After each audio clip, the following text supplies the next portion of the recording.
The key to my mom's Honda Accord Crosstour broke. She was opening it up to change the battery, and the way you do that on this is you take the little screw out of the back, and then you take a small screwdriver and you wedge it into the seam to pop it open. When she did that, a little plastic piece came off, and now it won't hold the key in place properly anymore.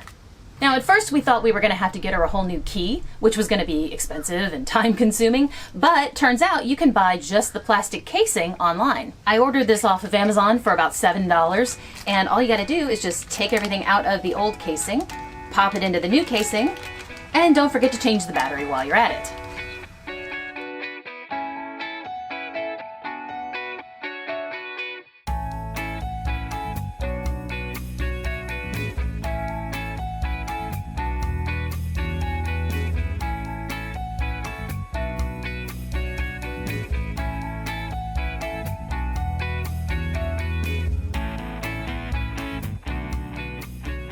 All right, let's see. Oh, there we go. Hang on.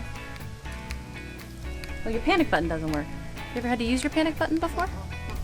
Okay, well, we may have to work on the panic button. Maybe you have to press it for 3 seconds or something. That's what it is. You gotta press it again. There you go. You have to hold down the panic button. One thing that my mom noticed about this is the new version, they actually added a little plastic piece right here to kind of help with that so it doesn't wear on the plastic quite so much. So at least they improved it over time. That's terrible. Jeez. I'm very sorry for the close-ups I'm about to do because my nails look horrible. Now, at first we thought, car. It's gonna be a long take. Car. Now it's an airplane.